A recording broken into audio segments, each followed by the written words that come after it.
Assalamualaikum warahmatullahi wabarakatuh. Selamat pagi, salam sejahtera, dan salam sehat untuk kita semua. Selamat datang di video pembelajaran mata kuliah Teknologi Pati di jurusan Teknologi Hasil Pertanian, Fakultas Pertanian, Universitas Lampung. Pada pertemuan kali ini, saya, Esa Gani Fadullah, SPI MSI, akan membawakan materi dengan judul Dextrin dan Cyclodextrin.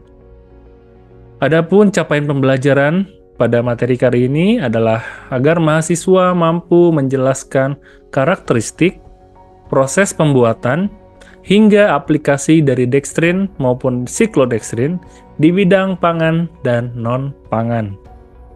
Baiklah, kita perlu mengetahui terlebih dahulu tentang apa itu dextrin. Secara umum, dextrin merupakan produk antara dari hasil penguraian pati secara parsial atau sebagian, dan itu tidak sempurna.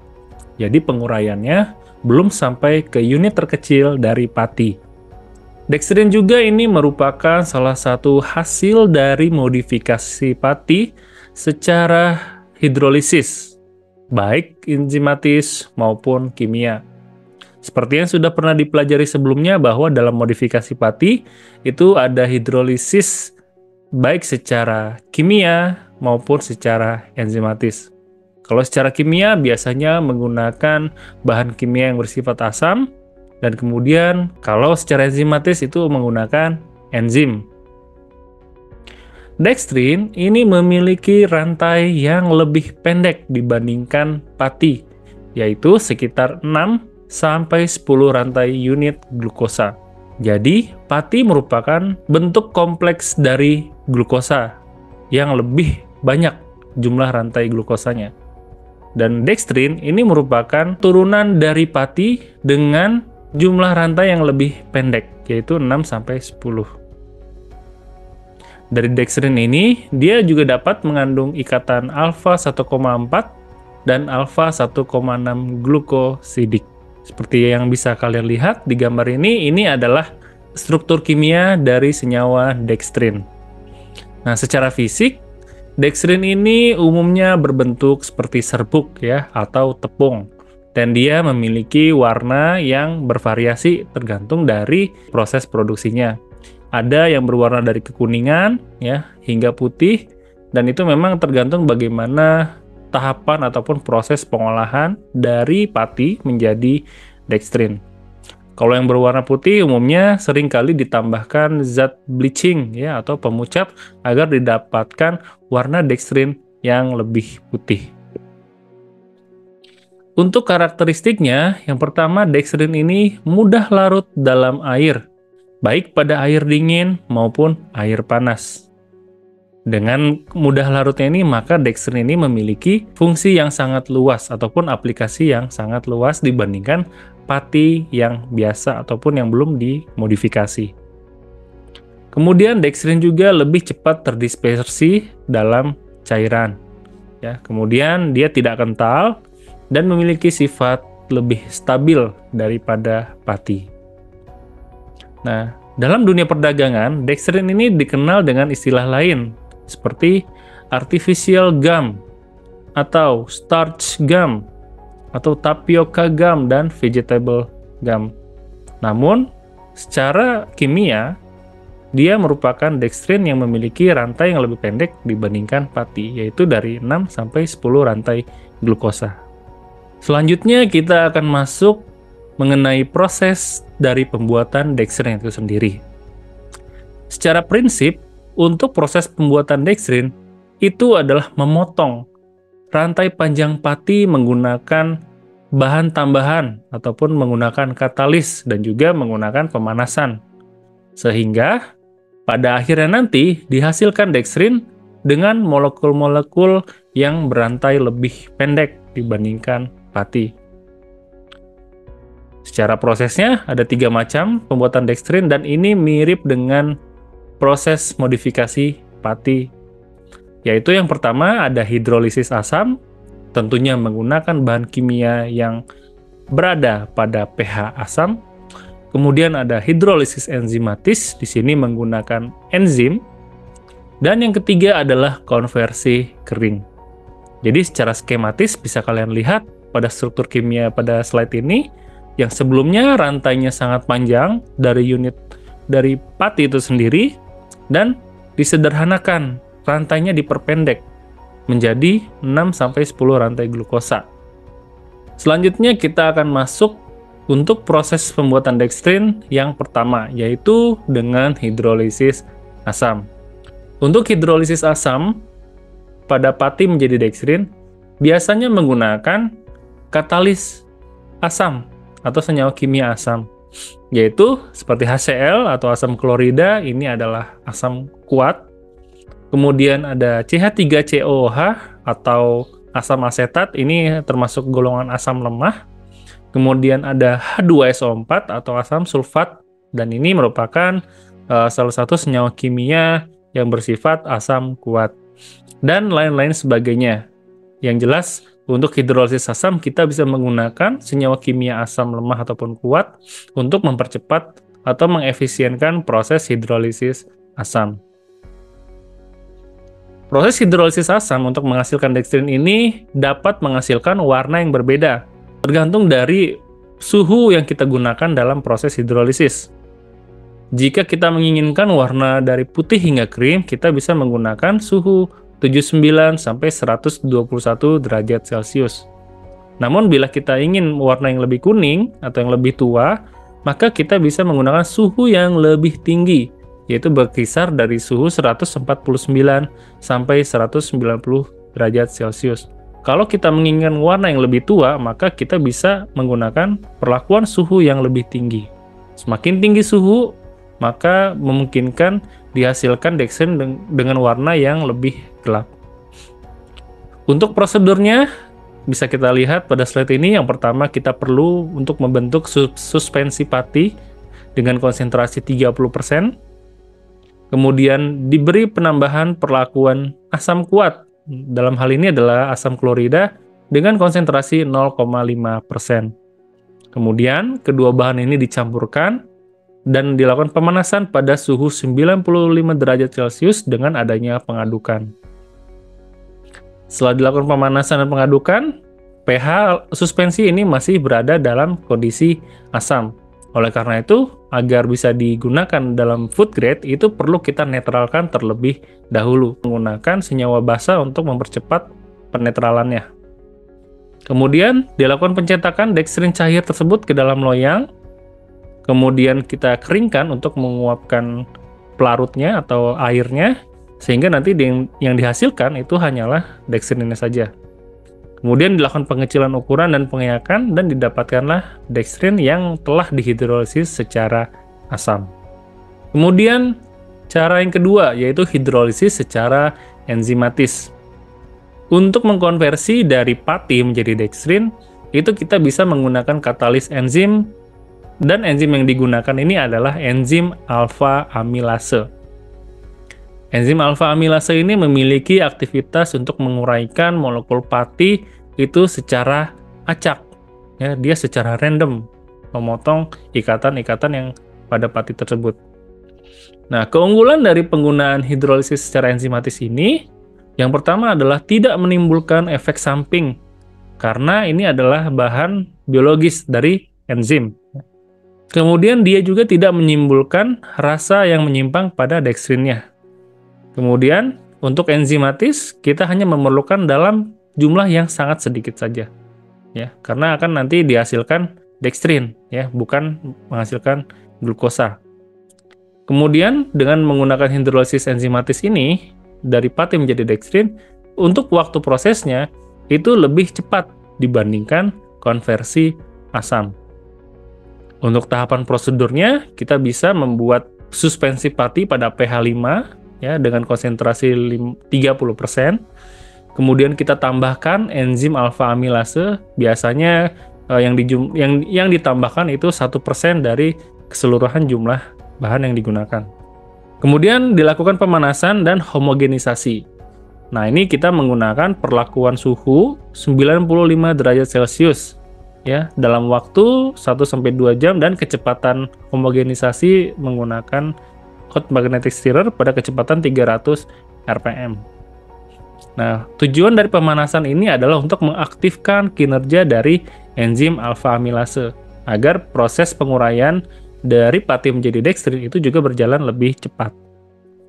Setelah dilakukan pemanasan dan homogenisasi, maka dilakukan pendinginan, ya, dalam hal ini pada suhu beku, suhu di bawah 0 derajat, yaitu minus 4 derajat Celcius, selama 1 jam.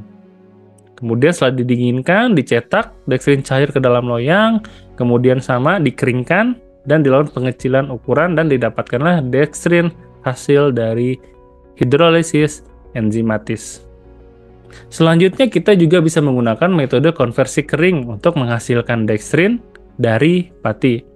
Ini merupakan cara yang sangat-sangat sederhana karena kita tidak memerlukan air untuk mengkonversi pati menjadi dekstrin. Untuk konversi kering, ini hanya menggunakan perlakuan suhu tinggi saja untuk memecah pati menjadi lebih sederhana. Jadi yang kita gunakan adalah tepung pati, bukan suspensi pati. Tahapannya kita melakukan penyangraian yang pertama, itu pada suhu 80 derajat Celcius. Kemudian dilakukan penyangraian yang kedua, itu suhunya lebih tinggi, 120 derajat Celcius. Dan yang ketiga adalah pendinginan. Ya, setelah kita sangrai, kemudian kita dinginkan agar mencapai suhu ruang. Nah, kelebihannya untuk konversi kering ini dibandingkan hidrolisis asam, tentunya kita tidak perlu proses netralisasi. Jadi kita tidak menggunakan bahan kimia. Dan juga prosesnya lebih sederhana.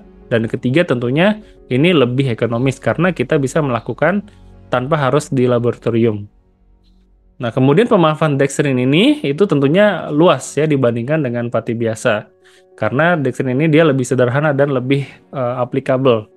Untuk pemanfaatan dekstrin ini pertama sebagai bahan pengisi ataupun filler, dan kemudian sebagai bahan pengental.